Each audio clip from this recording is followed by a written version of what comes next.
Before the critically acclaimed, visually stunning, and absolute masterpiece that was Puss in Boots: The Last Wish came out in December of 2022, and even before the previous two Puss in Boots movies, 2012's Puss in Boots and the 3 Diavolos, which I didn't even know existed until I made this video, and 2011's Puss in Boots, another animation studio actually beat DreamWorks to making a standalone Puss in Boots movie, and they beat them by 2 years. Let me introduce you to the true story of Puss in Boots, originally titled La véritable histoire du chapeauté. It was released in 2009, starring William Shatner as the English voice of Puss himself. So you know it's an absolute banger, and the soundtrack is absolutely stacked, featuring artists like Wolfgang Amadeus Mozart and the GOAT himself, Ludwig van Beethoven. So how bad can it really be? Well, I bought the movie, and me and my brother watched it to answer that exact question. Let's get into it. The movie opens with a funky rendition of Furley's. It's Furley's. Oh, yeah. Okay. That honestly, I f with hard. Kinda. I'm excited, actually. Feels kind of crazy. The camera pans up to show us the setting in which this movie will take place. Weirdly beautiful. Kinda pretty. Weirdly beautiful. And we're off to a pretty good start. Music's banging, the art direction is appealing to my eye, and this shot of a boat is kind of beautiful in a weird way. We're then introduced to the narrator of this film, this bird, as he flies over to a scribe to tell him the incredible story that he just witnessed. And with that, the movie begins. I'm worried about the princess. I'm concerned. I'm overwrought. I don't know what to do. I'm very worried about the princess. This is going to be a long video. So this guy here is the Chamberlain. And if you look really closely at his character design, you might notice the subtle foreshadowing to the fact that he is in fact the villain. In this scene, he tells the queen that he is worried for the princess and they need her to get married ASAP. Why? I have no clue. He seems to be the only one who actually cares about that. We have to find a husband for the princess. Right to the thick of it. It's crazy. Oh yeah, the queen? Sloshed, dude. Oh no, a chamberlain? A chamberlain? Oh no, I don't think I like that. And she talks like this for the entirety of the movie, and it's never explained. I'm just assuming that her and the king are just hardcore alcoholics based on that fact and the fact that the king is always asleep. Anyway, the Chamberlain has the idea that he wants to be the one to marry the princess. Right, a chamberlain, and why not a chamberlain? This is a handsome chamberlain. He's a grand chamberlain. He's got the dick flap on his pants. Yikes. Very well. Oh, the camera shake was kind of cool, though. So let's meet the princess. Is this a musical? Ain't no way. So she dances in her room with these two identical twin guards. Oh my god, though. As the Chamberlain peeps from the hallway, and this guy listens to the song. This guy, by the way, is actually our main character. And yes, he's wearing boots, but no, he's not a cat, so that is a bit of a problem. But what we do know about him is his dad is dying. So they're a family of millers, and the dad gives the mill to the older brothers before he passes. And to the youngest son, Peter, our main character, he gives the cat. Oh, wonderful Puss. He then tells Peter to use his special red leather to make the cat some boots, and then he dies. Peter makes the boots and gives them to the cat, Puss. Well, look, the heels are a bit low. I don't want to appear too short. Can you So we can already talk. Build them up just a little bit? Voiced by William Shatner. No, never mind. I think they're going to be fine. They better be. Why the hell is that his voice, though? Puss can talk, and nobody at all is surprised by this. William Shatner did not watch this movie. And the fact that the dad gave him to Peter makes it some sort of like slave situation? I mean, he is owned by Peter now, right? He's not his own free sentient character like DreamWorks' version of Puss in Boots. No, he's the anthropomorphic, clothes-wearing, English-speaking, family-owned cat who, until this point, was not in boots. Anyway, now that he has the boots, they give him magical powers, the ability to fly and super speed. What? They're magic? Oh, whoa. Why does he have these magical powers? So the brothers show up and make fun of Peter for kind of oodling at the castle. I'm just looking at the castle. Oh, you love castles. Oh, you love castles. And also for having a crush on the princess. Anyway, one of the princess's dancing shoes goes missing, and she gets pissed at the Chamberlain for this. My princess. Don't buy me any more cheap 2-penny shoes. Dude, he's simping. And yes, this is actually important to the story. Turns out that Puss used his magic powers to steal it from her, and then he gives it to Peter because Peter likes the princess. Duh. And you're in love. So who's the insane one, huh? Oh my, why does he talk like that? Why didn't he even just talk like himself? Yeah, no, he could have just talked normally. I bet that was his decision, though. I'm not gonna lie. How much did they have to pay William to do this? Why did William agree to this? And why did I put myself through an hour and a half of this? The world may never know. They head to the local bar for whatever reason. Oh my god, he's about to meet the Reaper, bro. He's at the bar. Oh, This is wild. is that a monkey playing the piano? What universe are we living in? Yeah, I don't really get What this. are the rules? They didn't really establish it. And Puss promises that he will make sure that Peter marries the princess. Completely baselessly, too. It's not like he can grant wishes or anything. He just says this. You will marry the princess. I am not an ordinary cat. I have boots. I am Puss in Boots. Roll credits. It's time for a song. The princess shows up in skin-tight latex and a mask and sings a song which is still in French because nobody bothered to translate this. I hate. They're just singing in French. So the princess and Puss get to talking, and Puss spills everything about Peter. Madly in love. And do you want to know who with? With the princess. Bro, it's not keeping secrets. I just hate any scene in which Puss is in at this point.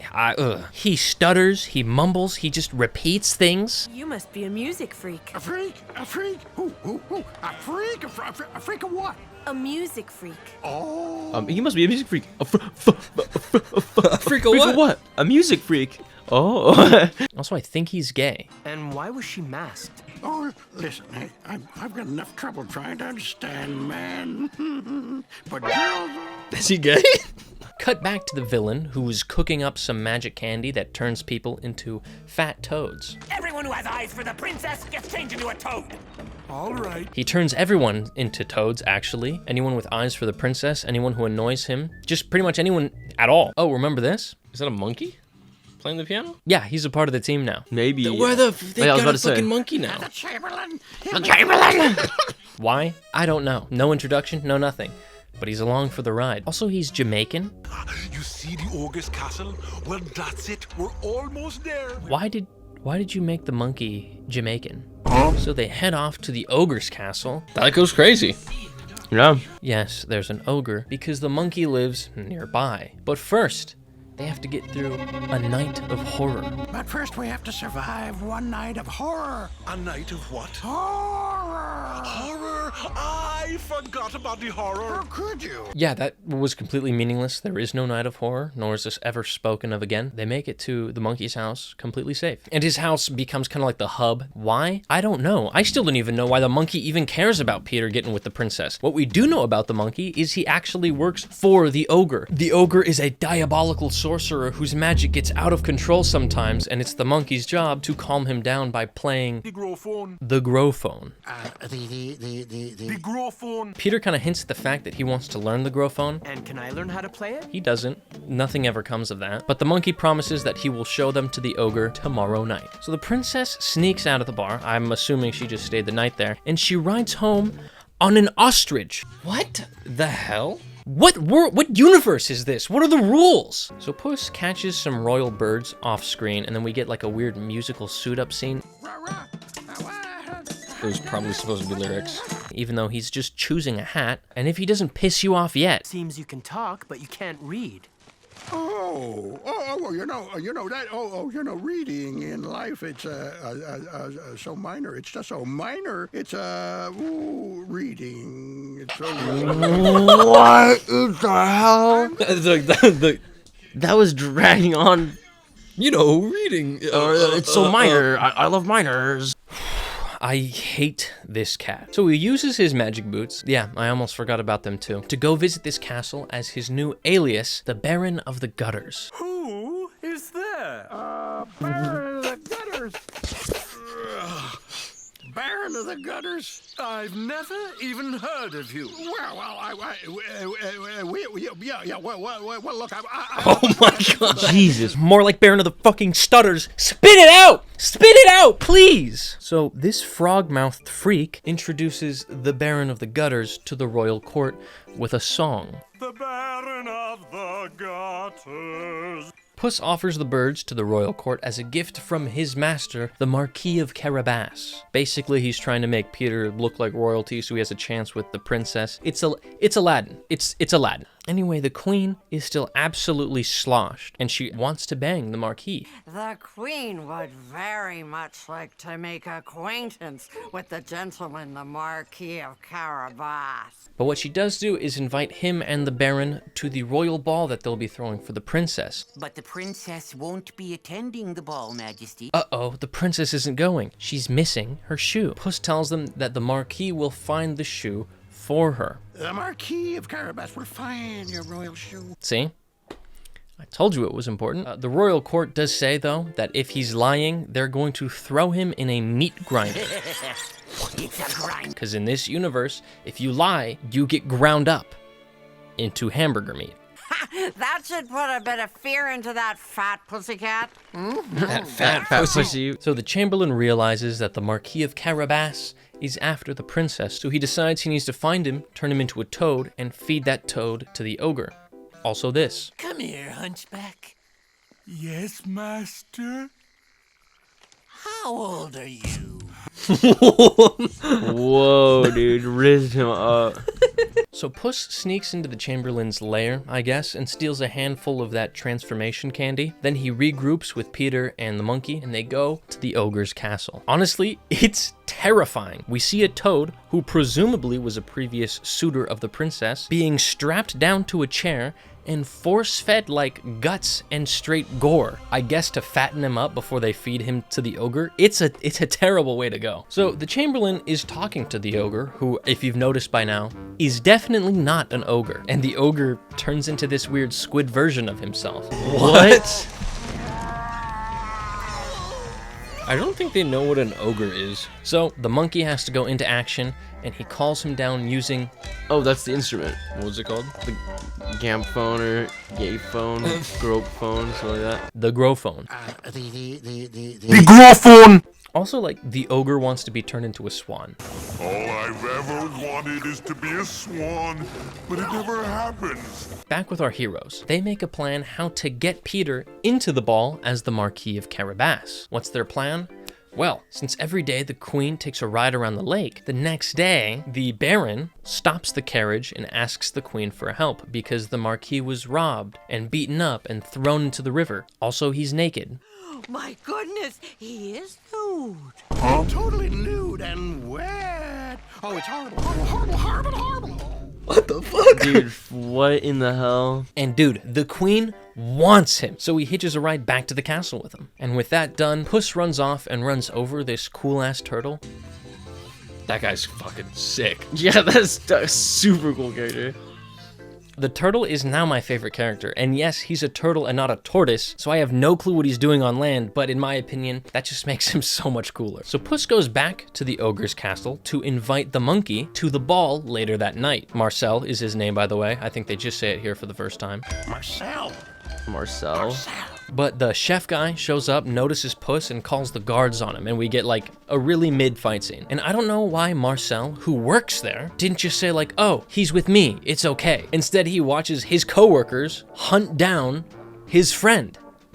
Dick. Oh, and on Puss's way out, he uses one of the transformation candies to turn the frog into a bird to let him escape. So now this frog, who was once a human, is now a bird, and we never see him again, so I'm assuming he just stays as a bird forever. Thanks, Puss. Dick. So now we cut back to the castle, where the singing guy introduces Peter as the Marquis of Carabas. And since he was naked when he first got to the castle, they gave him new clothes for free, so he fits in as a royal. So even though it was weird that he was naked, it actually makes sense and kind of worked out in their favor. So Peter gives the princess her dancing shoe, and the Chamberlain catches on to the fact that this whole thing Is nothing but a con. nobody listens to him. And now, It's ball time. This movie's going on forever. Yeah, this movie's feeling like a nightmare. I'm not gonna lie. This is fucking horrible. I'm gonna wake up tomorrow and not remember any of this, dude. Peter shows up. The princess uses a magic looking glass to see through his disguise. What? We also don't get any explanation about this magic looking glass. It just shows up. But what we do get is the worst musical number, I think, ever. When I finally hear you speak, I felt a shiver coursing through me. You looked at me so tenderly that my heart simply filled with glee. This can't be. Boy, he really can sing. No way. William Shatner cannot sing. I don't know who thought this was okay, because it's not. Also, the song just makes no sense. It's got lyrics like, "My love is not so deep for my turkeys and my sheep. Even if they go gobble gobble, even if they go ba." It doesn't rhyme. It sucks. Anyway, the brothers were there, and they recognized Peter and the cat, of course, so they snitch to the Chamberlain. At the same time, the Queen's also getting a little suspicious of the Marquis, so she calls him out on the bluff, saying, "Tomorrow morning, let's go see your magnificent castle." Eventually, Peter spills the beans to the princess, but he still continues with the con anyway, so I don't know what that was about. It's never too late to tell the truth, you know. What about my dance shoe? It was the cat. Oh, whoa. Good night. What? The king's asleep again. That's kind of funny. Me right now, watching this fuck-ass movie. The next day, Puss heads over to the ogre's castle before the rest of the royal family, and on his way, he bribes the locals into saying that their farmland is owned by the Marquis of Carabas, just in case the queen asks him. Tell me, all this land here, who's it belong to? Oh, the owner is, it's the Marquis of Carabas. And, I guess the cat paid him off, he's yeah. always owned it. But she's still skeptical of him for some reason. Tell a lie. She's so The like queen back and does not forth. like that, huh? Yeah, also, why is she skeptical of him telling lies at all? Mind a little hanky-panky now and then. Fine. Sex. She's talking about sex. That's what hanky-panky means. Why are we talking about sex? I don't know. I thought this was a kid's movie. Puss walks into the ogre's castle, and I'm gonna be honest, the ogre might just be my favorite character. Second, of course, to the cool turtle, but he's just a big sorcerer who wants nothing more than to become a swan, and anyone who gets in his way, well... Come to the door and they tell you all kinds of... Oh shit, that was crazy. And Puss keeps trying to, like, get him upset. He keeps trying to piss him off. Eventually he does, and then the ogre turns into his squid persona, and we get a really cool, like, chase fight scene, actually. Kinda cool. Whoa. Kinda cool. Decently cool. Bro, what? Oh, kind of a crazy zoom. Wow. Anyway, the royal family shows up. Also, that goes crazy. That goes crazy. And the chamber uses this time to call out Carabas and his lies. Peter, though, just doubles and triples down on the lie, saying, "Sure, I used to be a miller's son, but when my father died, he gave the mill to my brothers, and well, to me." My two brothers got the mill, and The gaslighting's insane. Anyway, now that the princess is here, she uses her singing to calm down the ogre and save Puss. So now that he's calm, Puss offers him a swan candy, offering to turn him into a swan. So, of course, he says yes to that. And right in the nick of time, too, because the Chamberlain was about to expose the ogre to the queen, which then would have proved this isn't actually Carabas's castle. But uh-oh.